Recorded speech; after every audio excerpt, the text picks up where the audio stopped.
This is Lynn Lassotovitch, and I'm at Hit Central Valley Talk.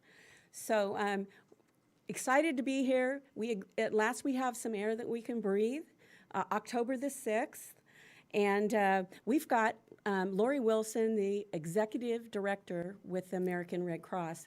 And she has some things that she can tell us how the Red Cross not only serves people throughout the world, but the big differences that they're making right now in our community. Lori, welcome. Hi, thank you so much for having me.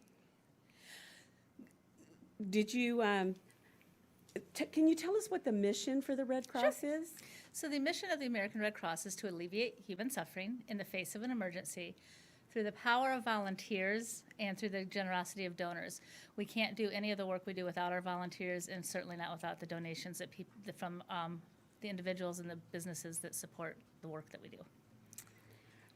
Well, we've had some real big disasters here in the Central Valley, and the Red Cross, I understand that when the Red Cross comes in, you virtually wrap your arms around the people. You see to it that their needs for food and shelter and everything is taken care of. Could you tell us a little bit about what's going on in our area and how the Red Cross responds to that? Sure. So most people think of the Red Cross, most people's first interaction with American Red Cross is probably through a first aid, CPR, maybe it's a swimming class, as a youth, or it's through the donation of blood, right? So that's where most people interact with the Red Cross and what they think of the most. And then they think of the big things that they see on TV, the Hurricane Katrinas, Hurricane Maria, and all of the things that we see, and Ida that we just had, in the wildfires, the huge wildfires. So they think of us in terms of big disasters. But what most people don't understand or realize is the work we do every single day in our communities. We were founded on the battlefield over 140 years ago by Clara Barton, serving our military, making sure our service members were taken care of. We still do that today. Every single day, we receive calls and help with facilitate emergency communications between family members and their service members who are stationed abroad. We provide support and resources to our family members, our veterans, and our active duty. We respond on average here in the Central Valley to 2 to 3 fires a day of home fires, making sure that people who've lost their homes have a safe place to be while they figure out their next steps. In addition to that, we have the larger fires and the disasters that we all think of and know of and think of the Red Cross. Right now, of course, supporting the fires that are happening in Tulare County. We have volunteers from all over the valley, even some from the coast, who are stepping in to make sure that people have shelter and care. Our role is immediate relief, to make sure that people in the immediate hours after the disaster, whether it's a small home fire or a large disaster, have a safe place to go, food to eat, and receive the comfort that they need and the information that they need. And then we start working as things change to what's the next steps so that people can get their lives going again and begin that steps to recovery. And start working with our community and our community partners, because we do not do it alone. We can't do it alone. We work very closely with the community and other community partners and organizations to make sure people have access to the help that they need. So that's kind of the Red Cross in a quick nutshell. I was really surprised to hear how many fires, even in our area, our community, the Central Valley, how many fires that we have a month on a regular basis. And and it averages. Some months are busier than others. So like July of this year we doubled what we did last July in terms of the number of home fires.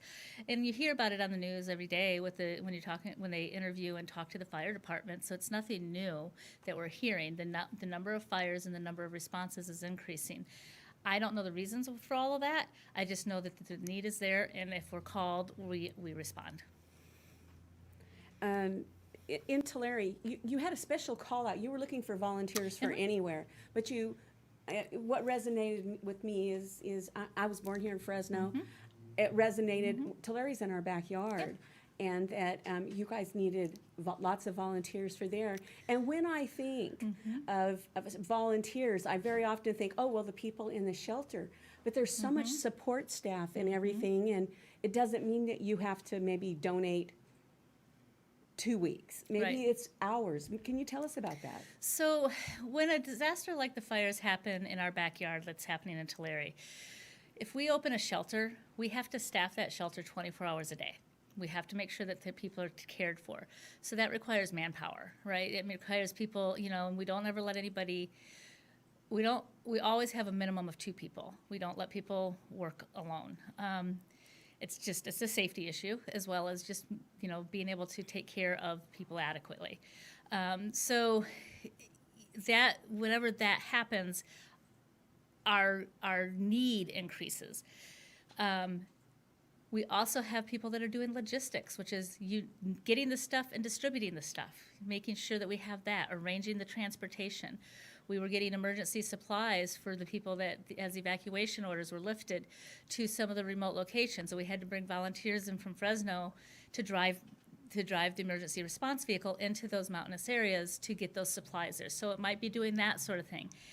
As we start getting into the next phase of this disaster, as evacuation orders lift and people begin recovery, and those who have lost homes or have severely damaged homes, working with them and the county to figure out what that recovery looks like and get them access to the resources that they need. So it changes, and the kind of work you can do and how much time you give can change. I have a volunteer who's working in the Emergency Operations Center, representing the Red Cross and making sure that we're planning with them. So there's opportunities like that. There's just so many different ways that you can help. Working with the Red Cross, when we talk about that 2-week, if you are trained and you are in a job and you decide you want to, say, go help in the hurricanes, so those folks who went to Hurricane Ida to respond, those folks go for 2 to 3 weeks. We don't send people for a day when you're from, or 2 days. The cost is too high, for one, and for two, we need to make sure there's consistency. So you'll go for 2 to 3 weeks. When it's in our backyard and we need to locate the response right here, and we need this help locally, and it's small enough that we don't bring in resources from outside of here, we start having to be a little bit more flexible with the scheduling. We would like a 12-hour shift, but if you just can't do it, having said all that, you can't just pick up the phone when the response is happening and say, okay, I want to be a Red Cross volunteer and work in a shelter, put me in there tomorrow. It doesn't work that way. We have to give you training, because shelters are not just a matter of setting up a cot for somebody to sleep on. There's many other factors that go into the planning and the organization, the structure, the safety, all the things that we have to think about, as well as trying to provide that comfort. In your volunteers, we typically think of a shelter and think of people that would work there, or we may think, well, in my case, I help you with some of the speaking. Yeah. But there's all sorts of tasks, and people may not think about the nursing part, Yep. the healthcare part. Yep. That's really important too, and I know you have a call out for that right now. We do. So, like everybody across the country, nurses are in short supply, and in our shelters, we have to have nurses. We have to have a nurse or a EMT, somebody in health services, licensed person available in case something happens. So we have to either rely on our county partners for that, but if we can have Red Cross volunteer nurses that take that role, and what they do is just beyond monitoring to make sure people are okay, particularly people that might have health issues. If they've left their home in a hurry because of an evacuation, and they left medication behind or durable equipment behind or things like that, our nurses help facilitate and get those things for them so that they have what they need. So our nurses are mental health volunteers. Disasters are very stressful. They're very traumatic. We have mental health volunteers that help work with. We have spiritual care volunteers that come in and help people just process and deal and manage the stress. And wildfires, it goes on. And you're sitting there and you don't know. You don't know. Is your home okay? Isn't it okay? And so those volunteers, those specialized volunteers, they're essential to help people deal with that. Well, I'd like to give a shout out. Any of Yeah. you retired people that have skills in healthcare and any of these kinds of, or you can help with a shelter. You know, we all have tasks. Some are great, and some are skills, and some of us can do a lot, and some of us, like me, can help just a little. Exactly. You know, we will find a space for you to help, because we have people that come in and help with the front desk and answer phones. We have some with our fundraising staff was doing a mailing today. We have people that come in and help with mailings. We have youth volunteers. You know, we have one volunteer that comes in once a week to make sure that the vehicles are taken care of, to make sure our vehicles are fueled, clean, and ready to go, and make sure that the maintenance is taken care of. There's all sorts of things you can do, whether you have a little bit of time or a lot of time. Of course, we will take everything you will give us. But we also don't ever want to burn people out. We have some people that want to do everything, right? And that's a real quick way to burn out. So let's start small. Let's start with what you really want to do and start building from there. And we can find a space. You would be really surprised, because the Red Cross, 90% of what we do is done by volunteers. We have just enough staff to make sure that the volunteers have what they need to have to do the job that they're volunteering to do. Well, there you have it, folks. This is Lori Wilson, the Executive Director for the American Red Cross. She's really easy to work with. You have questions or issues, or call a Red Cross. Those people are very responsive. And join the Red Cross family. We are a family. We might be a little dysfunctional sometimes, but we are a family, very much so. And it's a family of humanitarians, and that's the best way to be. This is Central Valley Talk, and I'm Lynn Lassotovitch, and this was brought to you in part by DateMe.Solutions. So thank you for your part that you play, and all of the volunteers that are standing at your door right after we get out of here. Yay! Thank you very much. Thank you.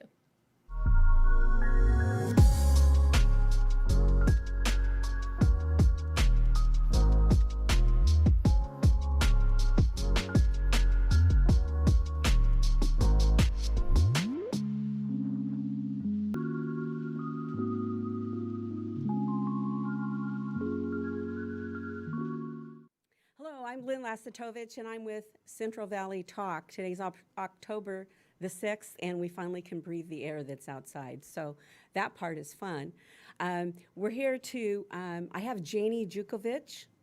Did I pronounce that right? That's close enough. She also goes by Janie J. I get that one a lot easier. So Janie's all about talking about how her life has changed and how she can help you to build a better life, help you through maybe some of the stumbling blocks that we had to go through so that you don't have to. Janie, you said that what I got from your book is which is typical, you kind of lost yourself after getting out of a long-term relationship. Exactly. And you had to, can you tell me about finding yourself? Okay. I was in my 60s. My husband of a long time, 35 years, he left one day, and I basically decided to reinvent my life. I thought, my life is in shambles. I'm tens of thousands of dollars in debt. I just started a new job as a real estate broker in commercial real estate. I had a big, expensive, my dream home. Finally, that was a big deal to me because we'd moved around for a lot of years with him being in the military. So I just said, you know, I'd been working and working so hard, and I just told myself, I cannot live the rest of my life like this. It's not doable. I'm going to burn out. I'm going to have a heart attack or something. And I didn't like working that hard. So I decided to figure out how to live my best life. And so I spent a lot of time reflecting and trying to figure that out. And as a result, I wrote my first book called Live the Life You Have Imagined, which is simple ways to start living your best life. And then I wrote another book about, it's called Single in 60, and that was about my personal struggle and getting through the divorce and figuring out life on my own. And it's kind of humorous. And if anybody knows or remembers Irma Bombeck, it's kind of like that. You know, funny instances of things that broke and me trying to fix them.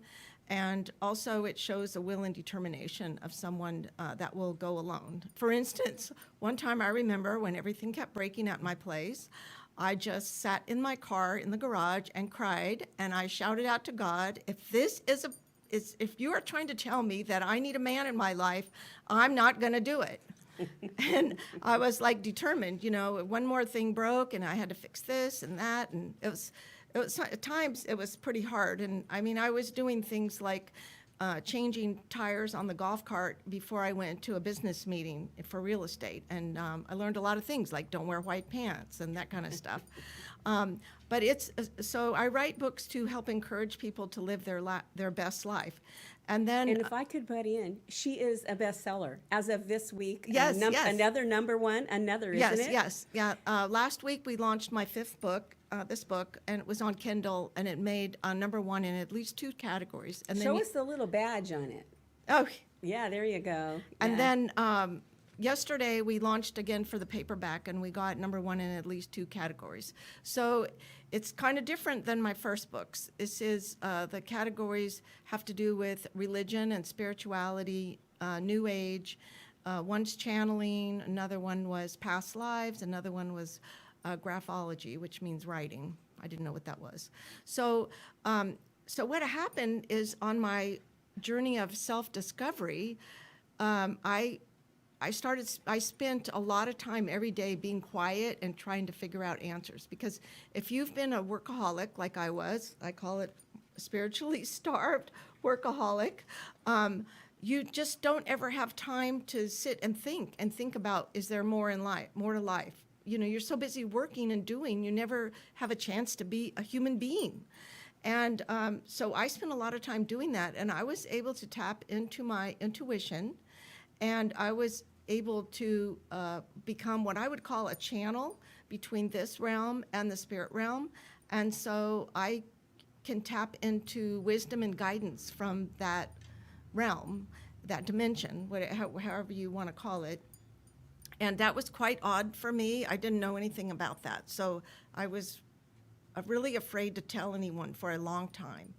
I was really surprised in your book that, you talked about religion and you talked about God, and then you talked about other ways to referring to God, and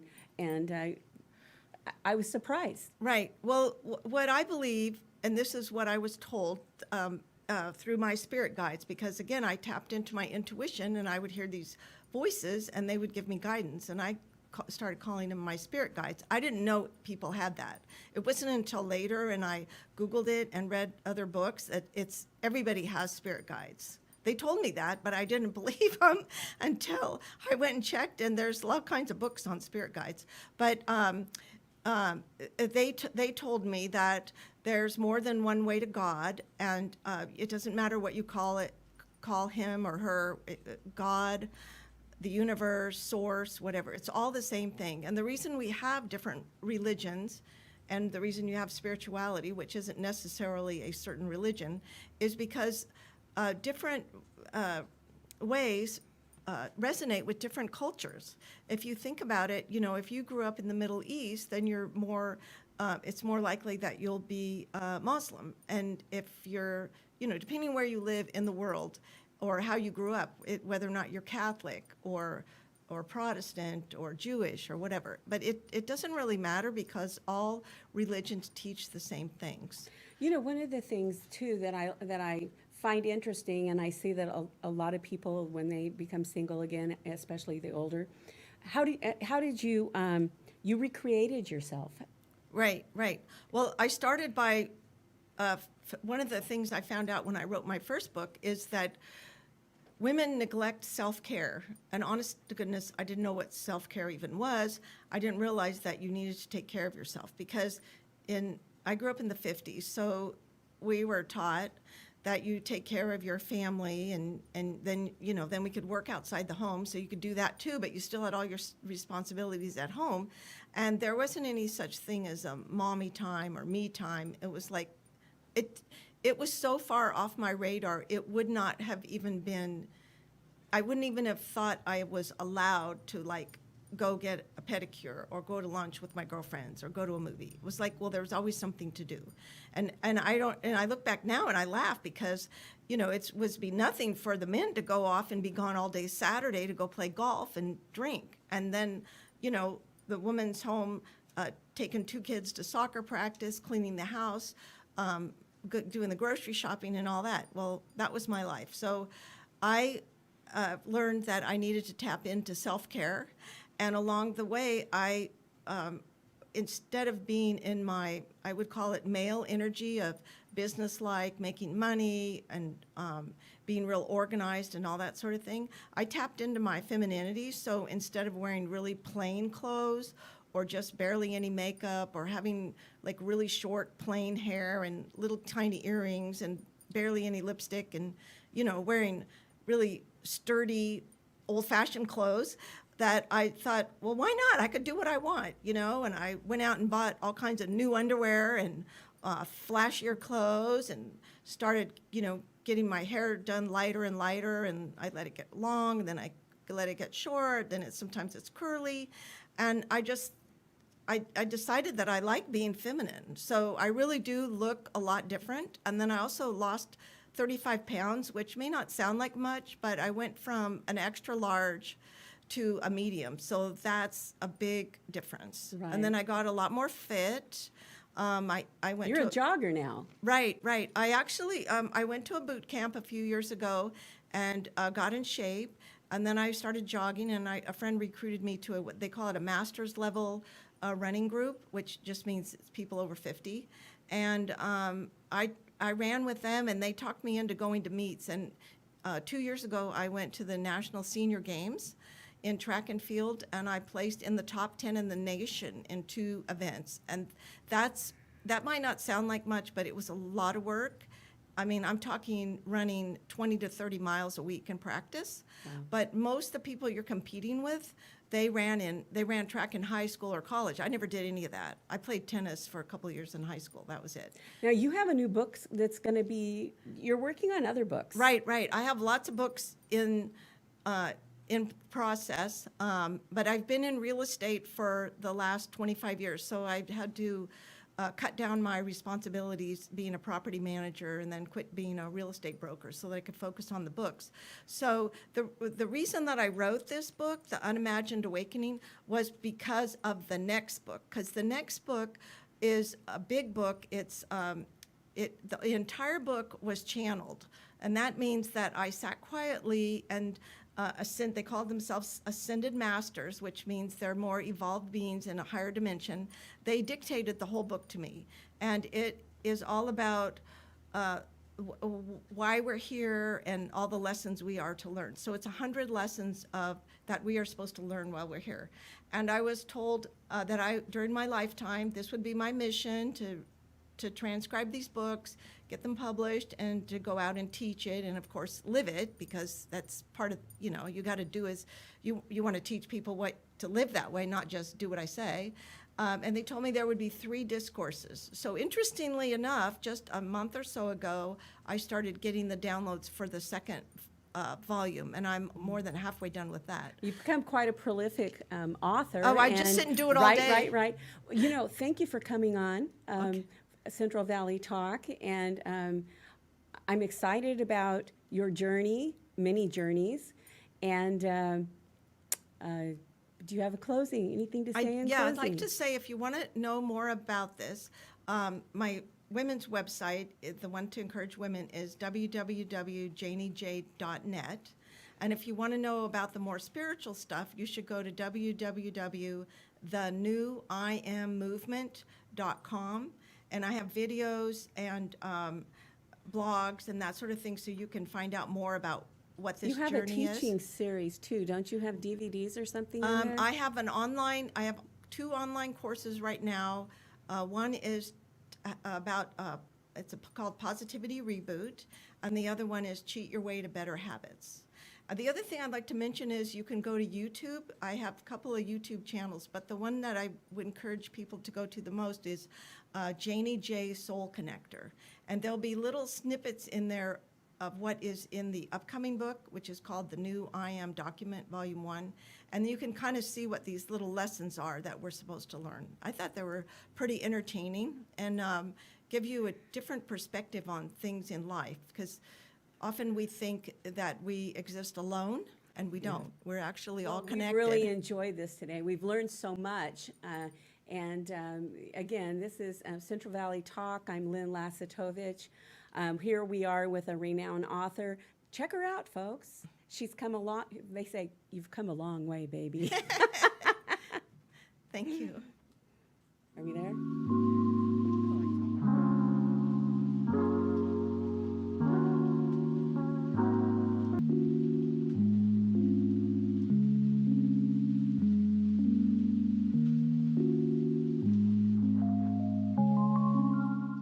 Hello, this is Lynn Lassotovitch, and I'm here with Central Valley Talk, and I have Jeffrey DuPont. Well, I said it wrong. How do you say that again? DuPonte. I thought he didn't need to work because I Yeah. saw I had a DuPont. I wish. You know, I ran into you, and you guys have, I love your colors. They're like flashy, like hot pink. Is that the color? Magenta. Magenta Yes. and black. And your tints and your booths and your banners and your pull-ups. You got everything. You got those flags. Everything you need for a trade show or event, basically. That's our specialty, is trade shows, event marketing. I saw that you also had those indoor things that were kind of like a sweater on something. They were Tension fabric displays. Yes, Yeah, that's a lot yes. for the trade shows. We have everything from TV stands, iPad stands, podiums, shelf towers. Pretty much, we could do a whole booth for the inside, even the stuff that hangs from the ceiling, like pretty much unlimited for indoor type of trade shows. If you were going to make the spiffiest booth, what would you put in it? How would you do that? Tell me what needs to be there. For indoor, I mean, it really depends on your budget, but if you get stuff hanging from the ceiling, that's when you're really cool. And so, you know, the higher up you can go, the better, because it's usually expensive. You have to pay extra to go high to tie to the ceiling. So anytime you could go above the 8 foot or hang from the ceiling, that's when you really stand out, and they know you're a big boy. I see you have the flags too. Do they let you use those on the inside as well? Yeah, usually. And it depends. Like, a lot of convention centers have the 8 foot standard that if you go above 8 feet, you have to pay a fee. And then depending on where you are, some don't have the regulation, and you can just put it anywhere. Sky's the limit, huh? Yeah. So what would you like to tell our viewers that separates you from your competitors? Other than this is a man that works like I'm everywhere and I see him everywhere. So, I mean, he works at twice the speed of sound. So you want to talk about that? Well, mostly we're local here in Fresno now. We just moved from the Bay Area this year, and, you know, the Fresno location is awesome. It makes it so we can serve the whole state a lot better. Now we can ship to do the whole state of California and Reno in one day, and then we could cover So all the you're West doing Coast. local labor. Is that what you're doing? Is it made here local, or some of it is? The production isn't here yet. It's really Okay. hard for production in California at all. It's just almost impossible. But Right. our office is here. We've been hiring here. We're growing here. And we want to always have a good foundation here.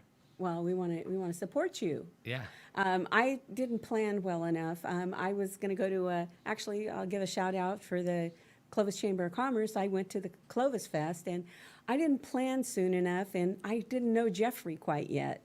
And so I ended up going with a white booth, and I did the best I could. But tell us how we can stand out. I mean, graphics all around? Yeah. What- The brighter the better. Sometimes the busier the better isn't always good. Sometimes you want simple but bright, and utilizing your space. So a lot of times you'll see people that have like a canopy and it'll just have one logo on it. And sometimes that's because they're doing like screen printing, so they have to pay per location. Everything we do is dye sublimation, so it's full color. It's the same price if you have a logo on all 4 sides as opposed to one side. Your valance, which is the what people call like the lip, the trim piece, that's actually your key advertising spot that you can see from the farthest away. And a lot of people will leave that blank because they don't really know any better. And so that's why dealing with a professional and someone who actually does it, like you'll see a lot of people that like graphic designers or just like a print shop that prints T-shirts also trying to sell canopies, and they might not understand where your prime advertising spots is. Like a lot of people, your back wall. If you just print a single-sided back wall because you're thinking about inside your booth, and then you have nobody behind you, and you just have this white wall, and you just missed a key advertising spot. Well, I know some events, it's like people are walking by on a sidewalk behind your Yeah. booth. Yep. And so I can see how that would really be a plus. Yeah. It's just maximizing coverage and just knowing, because we do everything dye sublimation, there's no limitation. It doesn't cost any more to print everywhere as it does to print one small logo. So how do I work with you? How do we do this? You can go to Do the website. do I download stuff onto the website, or do I call on the phone? What is your number? You can call on the phone. It's 559-795-0595. We're open 9 to 5 Monday through Friday. You can go, Instagram is always really good because you can go see a lot of pictures and examples and get ideas. And then our website, exhibitsupply.com, always has everything you need. You could place your order right there, upload your vector logos. Sometimes people need help with that. They don't even understand what a vector logo is. They don't know if they have a vector logo. So sometimes it's best to start by email, what you have, and we can let you know what files to get, make sure you have the right files. That's the other difference between us and a lot of people is some people, they just want your money, and they'll just print whatever you send them. And we lose business because of that, because we make it, sometimes it's difficult because they have to get the right files and they get frustrated. And then you see them later show up at an event with something that looks terrible. And a lot of times they actually have the right files, or they just had to know what to ask their designer for. So you can't really use a 300 DPI JPEG. You have to have an actual vector. It's going to turn out better. Yeah, because 300 DPI JPEG is good for if you're maybe business cards or something like that. But for it to work on something 10 feet big, you have to have a 300 DPI JPEG that's 10 feet big, which doesn't really exist. That file is going to be so big, it's just not going to really, it doesn't happen. So I call you on the phone and I say, okay, I've sent you some pictures or some ideas of what I have. Now, do you guys put it together, figure out what's going to look good, or do I have to have, or do I have to be smart and already figure that part out? Well, it's easier if you know what you want. Okay. Because, that's obviously the more direction you give us, but we can do the design, we can do the layout, we can help you get through all of that. It's just sometimes it's always better. Like if even people send us a sketch, you sketch it out and just, I want my logo here, I want my website here. And then we can help you with colors if you need, but we can guide you through it. But most people, they have an idea, they've seen stuff, or if you go on Instagram and you could look at other people's ideas and usually, oh, I like this, can you make me one like this one? Well, what's the most popular color now? If I had a new business I'm starting and I'm choosing my colors, what would you go with? Well, the most popular, most people always want black. That's just the most common. Just black canopy with my logo on it, or I want a black table cover with my logo on it. I suggest bright colors. As you could tell by my colors, Yes. something bright. And you don't want to do too much. The hippie stuff is cool, tie-dye. We could do tie-dye. You could do anything. It's unlimited. We could put full pictures, full color. There's no limitations. But, neon colors pop. Like Clovis Chambers canopy looks really nice. It's got very that bright nice. green and black with the accents of gray and white. We did their stuff as well. That was very nice. Yeah, that was it's elegant perfect. looking. It's yeah, nice, classy clean, business. but bright, and it stands out. You see it from across the way. We were telling everybody about it. We did their canopy.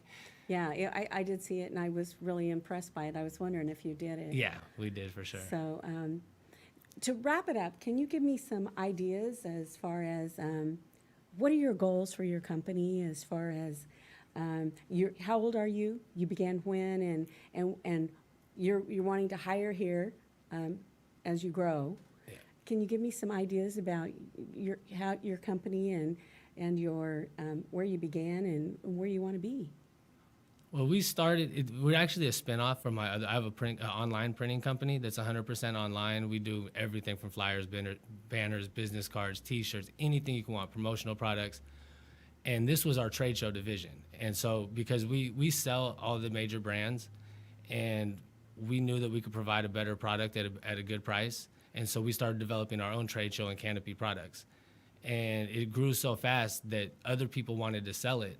So we had to split it off into its own corporation. And so in 2020, we actually was the day we were supposed to open. January 2020, we were opening our new location. and we were going to have a grand opening in March, and we were really we had a busy trade show schedule for all of 2020, and the pandemic had different ideas for us. And so we pivoted, we moved out here, we took the opportunity because we've always wanted a distribution center in Fresno, and our headquarters was supposed to be in Oakland. And it just made a lot of sense to get our distribution center set up here because we started growing a lot in Southern California. We needed to be able to get products to them faster. And our plans now are we're looking to open a distribution center in St. Louis, Missouri, because if we have St. Louis, Missouri and Fresno, we can cover the whole country on 2-day ground. And that's going to allow us to expand across the country because we're having a lot of business on the East Coast. And it's, 5 days shipping. Shipping's really inconsistent right now. Yes. We need to get a location for distribution in the middle of the country. Now, do you have a location where somebody can go a walk-in, or it's better to handle it online, or how's the best? It's best to handle it online because you do have to send files and stuff. But we have a location. We're right by the airport off of Gateway, and you can walk in if you want to, be able to touch, feel products. But that's pretty much the most you will do there.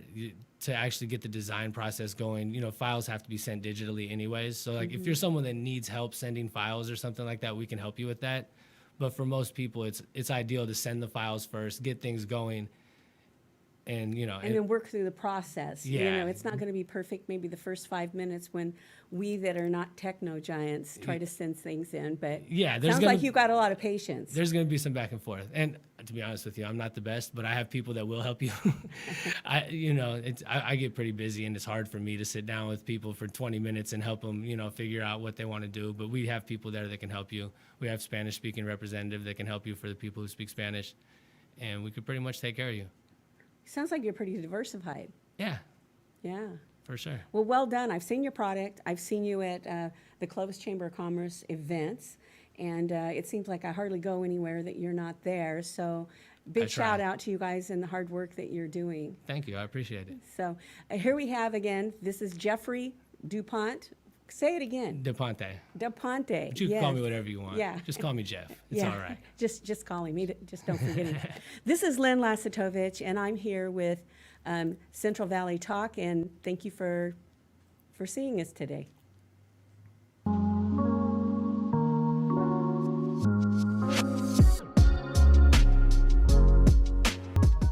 Hello, this is Lynn Lassotovitch, and I'm here at Central Valley Talk. And we're going to talk about DateMe.Solutions. We're also going to talk a little bit about my book, 6-Minute Dates. I'm all about singles and helping the singles to find a better way to meet and avoid the bars and avoid the online. It would be face-to-face. So, in fact, I'm having a little something over at the Manhattan later today at 6 o'clock. If you're in the over 50 crowd, if you want to call my number, if there's space, I'll let you come. So what's different about DateMe.Solutions? Well, I target according to age groups. And as I grow, I want to target according to your interests as well. For example, tennis players. Wouldn't it be so fun to go and meet a group of tennis players? Or if you're a football fan, or you are I like pickleball, one of those things, but maybe you like to go to museums and you like to, or you like to go wine tasting, and which I've got some bus trips planned, and I have events with speed dating planned, and those dates will be coming up probably November 1st on my website. So I'm really talking to people today about getting a subscription. Well, why do you want a subscription? Well, I need to control the people that come to my events because they're small. I can't put a group call out and say, y'all come, and 100 of you stand outside the restaurant. So I need to know, I need to contact you on a kind of a rapid, more sporadic method. Certainly there will be events on the website that are well thought out and well planned, and they're bigger events, and which would just be less than 50 though. But because I want to get the word out to you. In other words, okay, I'm thinking about going to a wine tasting thing, and such and such age groups. Man, it would be fun if you all showed up out here. Well, the fun part is you have to look at meeting people under my venues. You need to look at them like it's kind of like networking for single people. You might not find the love of your life on the first time out, but you might find somebody that wants to go to that football game with you, or you might find somebody that enjoys eating the same kind of food or travel or whatever. So whether it be a man or a woman, whatever you. My subscriptions now are free, so there's no reason not to belong, really. The reason they will be free to January 1st, and then after that they'll be $19.95 or $19.99. I'm sorry, a month. Why have a cost? Well, number one is I'm kind of chunky, but I do have to eat. So, but I want to be able to control also. In some respects, the type of people that I attract. I want people who really are pretty serious about finding a real person, somebody that they might want to keep. I'm not. It is not designed, and I'm not saying you can't do it, but it's not designed to be a dating site. In fact, and I'm not a madam. I'm not a matchmaker. I don't do any of that. I just create events, and the subscription allows me to reach out to you in a timely method, so that and invite you to these events. As long as you're in good standing, you're all invited. Again, my events aren't large. They're face-to-face. I too know the frustration of apps and online dating, and I've been like on 100 dates, and they're usually just coffee and or wine, and move on from there. In fact, if you're new to the dating world, really consider this. You may not want to go sit on a date with somebody for an hour if you don't know them yet, because that could be a long time to sit there if you're not very compatible. So I encourage you. I also want to encourage you, well, let me give you a way to ask somebody out. That's always a question. How do I ask somebody out? Well, you need to ask them out in a way that it doesn't sound like a contract. In other words, I want to take you on a date. Oh my God, that sounds like you want to get married to me. Forget it. No. What you want to say is, I'm going to the wine tasting this weekend, and I want to go to the art hop or something. Are you interested in going to one of those events to meet with me, or would you like to have wine and a walk over at Fig Garden? So that doesn't sound near as much like a contract, and so don't go buy expensive tickets and try to take somebody out that you're not you haven't had prior conversations with, because there again they feel like that is like a commitment to for something larger. So I in my book, 6-Minute Dates, The Guide to Modern Dating, I'm going to switch gears here, go from DateMe.Solutions, and it kind of dovetails. They're both all about single people. They're both all about helping single people to create a new life, to create a new image. And my goal was, let's prepare for this journey. In fact, Ben Franklin says, I didn't just fail, I found 100 ways to do it wrong. So, don't hold yourself so accountable that you feel like you failed, okay? You don't have to tell anybody when you fail. It's like the tree in the mountains. If it falls and nobody hears it, does it happen? So you don't have to share any of your failures. Another thing is, I always say, if you're holding on to the edge of the pool, you really can't ever learn to swim. And what do I mean by that? I mean that if you're in a relationship with someone else and you're trying to date in addition to, or you're not divorced or whatever, you think you're ready when you walk out the door. It's like, oh, I am like so done with that. I am so equipped to move on. Well, you'll be surprised, because it really does take more preparation than that. So you need to build a foundation for your new life. Within that foundation also, we're going to talk a little bit about your image, okay? Things to do for your image after you've gotten out of a relationship or, for whatever reason. Take a look at yourself, am I dressing currently? Is my hair okay? What does my hair look like? Does it look like a grandma, or do I look like, somebody who's fun? Or, do I, you need to learn again what the music sounds like that you like. You need to rediscover who you are and the places you like to go and the things that are important to you, so you don't get into the next situation and just have to not have any input. You got to learn to be the real you.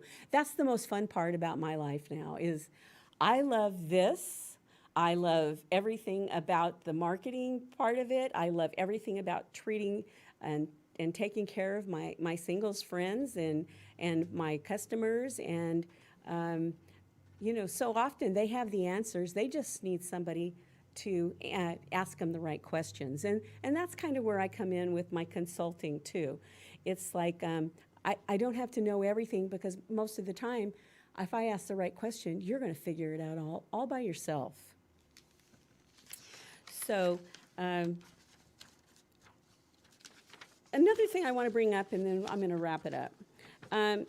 There's some other things to consider, when we're dating. It's activity level.